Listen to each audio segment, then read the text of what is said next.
Hi, நம்ம எல்லார்ட்டையுமே வந்து பழைய ரூபாய் நோட்டுகள், அதாவது கிழிஞ்ச நோட்ஸ் வந்து நம்ம வச்சுருப்போம். மேக்ஸிமம் வந்து பார்த்தீங்கன்னா கடைகள்லையோ நம்ம வந்து யாருக்கிட்டே இருந்தால் தான் தெரியாமல் வாங்கியிருப்போம், இல்லை தெரிஞ்சே கூட வாங்கியிருப்போம், இல்லை நம்மக்கிட்டே இருந்து கூட அந்த நோட்ஸ் வந்து டேமேஜ் ஆகிருக்கும். ஆனால் அதை வந்து திரும்ப செலவு பண்ணும்போது நம்ம நிறைய சிரமங்கள் வந்து படும். ரொம்ப ஈஸியாக வந்து அந்த நோட்ஸை வந்து செலவு பண்ண முடியாது. ஸோ கடைகள்லையோ இல்லை பெட்ரோல் பங்க்ஸ்லையோ இல்லை எங்கேயாவது கொடுக்கும்போது சில இடங்களில் வாங்கிக்குவாங்க, சில இடங்களில் வந்து கண்டிப்பாக வாங்க மாட்டாங்க, ரிட்டர்ன் பண்ணுவாங்க. ஸோ அந்த மாதிரி நம்மக்கிட்ட வந்து கிழிஞ்ச நோட்டு உங்ககிட்ட வந்து தேங்கி போயிடுச்சு அப்படின்னா அதை வந்து நீங்கள் பேங்க்ஸில் மாற்றிக்கலாம் அப்படின்னு சொல்லிட்டு ஆர்பிஐ வந்து சொல்லியிருக்கிறாங்க.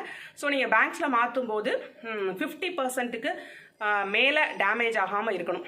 ஸோ 50%க்கு கீழே தான் அந்த டேமேஜ் இருக்குது. நோட் வந்து எந்த அளவுக்கு கிழிஞ்சிருக்கு, எந்த அளவுக்கு டேமேஜ் ஆயிருக்கு அப்படிங்கிறத பொறுத்து. சில பேர் வந்து இந்த வாஷிங் மிஷினில் தெரியாமல் நோட்ஸை போடுறது, அதாவது அந்த ரூபாய் நோட்டுகளை வச்சே வந்து ட்ரெஸ்ஸை வாஷ் பண்ண வைக்கிறது, இந்த மாதிரி சில டேமேஜஸ் இருக்கும். அதாவது மழையில் நனைஞ்சு போகிறது, அந்த மாதிரி டேமேஜில் ரொம்ப நாள் வந்து ஒரே இடத்துல வச்சு அந்த நோட் வந்து டேமேஜ் ஆகிருக்கும். ஸோ இந்த மாதிரி டேமேஜஸ் ஒரு டைப்பு. இன்னொன்று வந்து நோட்டு கிழிஞ்சு போகிறது.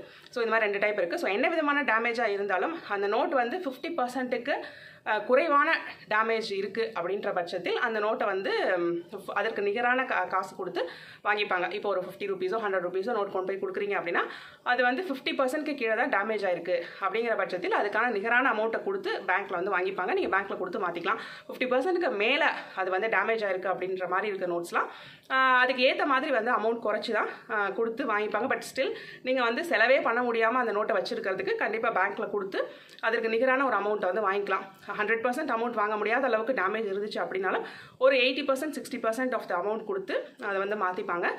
ஸோ இது வந்து நீங்கள் எந்த பேங்க்கில் வேணாலும் மாற்றிக்கலாம் அப்படின்னு சொல்லிட்டு ஆர்பிஐ சொல்லியிருக்காங்க. ஸோ இது வந்து ஒரு நல்ல நியூஸ். ஸோ உங்ககிட்ட ஏதாவது அந்த மாதிரி கிழிஞ்ச நோட்ஸ், டேமேஜான நோட்ஸ் இருந்துச்சு அப்படின்னா வெளியில் கொடுத்து உங்களால் மாற்ற முடியலன்னா கண்டிப்பாக பேங்க்ஸ் போய் மாற்றுங்க. இந்த 50% இவ்வளோ டேமேஜ் அப்படிங்கிறது அந்த பேங்க் ஸ்டாஃப் தான் அசஸ் பண்ணுவாங்க. ஸோ நம்ம வந்து சொல்ல முடியாது. ஸோ அவங்க பேங்க் ஸ்டாஃப்ட்ட கொண்டு போய் கொடுத்தீங்கன்னா அவங்க வந்து அதை அசஸ் பண்ணி உங்களுக்கு அதுக்கு ஏற்ற அமௌண்ட்டை கொடுத்து மாற்றிப்பாங்க.